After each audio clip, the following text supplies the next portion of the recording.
বইছে নদী, নদী। তারপর ওরা গাড়ির দরজা খুলে আমাকে ট্রেনে নামিয়ে নেয় আর টানতে টানতে একটা মাঠের ভেতর নিয়ে যায়। কি বলছো কি তুমি? এখনো অনেক বাকি আছে ম্যাডাম। বলো, তারপর বলো।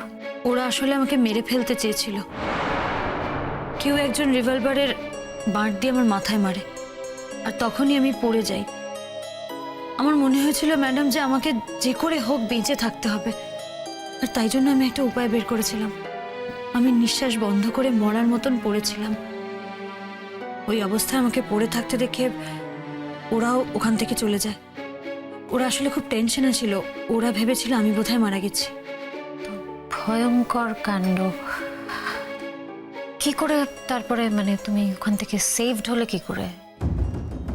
আমি ভেবেছিলাম আমি বোধহয় সত্যি আর বেঁচে নেই, বেঁচে বাড়ি ফেরা আমার আর হবে না।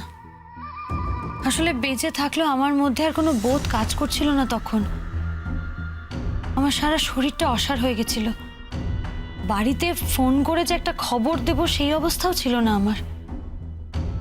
তারপর তারপর হঠাৎ আমি দূরে একটা ফোনের আওয়াজ শুনি, আমারই ফোন। দেখি ফোনটা বেশ দূরে পড়ে আছে। কোনো রকমে হামাগুড়ি দিয়ে গিয়ে ফোনটা ধরি। প্রথমে বুঝতে পারিনি কার নাম্বার, অচেনা।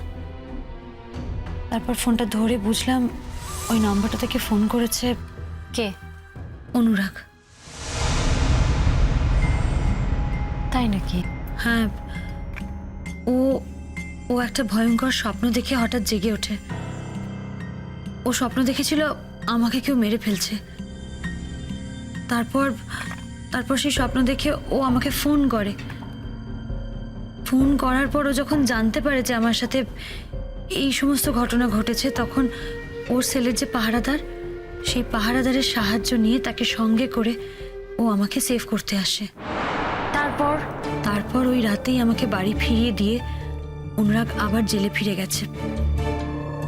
ম্যাডাম, এই ঘটনাটার কথা আমি, ওই প্রহরী আর অনুরাগ ছাড়া কেউ জানে না। এমনকি আমি বাড়িতেও কাউকে কিচ্ছু বলিনি। মেঘলা, এটা একেবারে স্পষ্ট যে এই পুরো ঘটনাটার সঙ্গে অনিন্দিতাদের ডেফিনেটলি যোগাযোগ আছে। কাজে তুমি একদম চিন্তা করো না। আমাকে জাস্ট একটু সময় দাও। আমি তোমাকে আজ এই মুহূর্তে হলপ করে বলছি, এই কেসটা আমরা জিতবই, আমরাই জিতবো।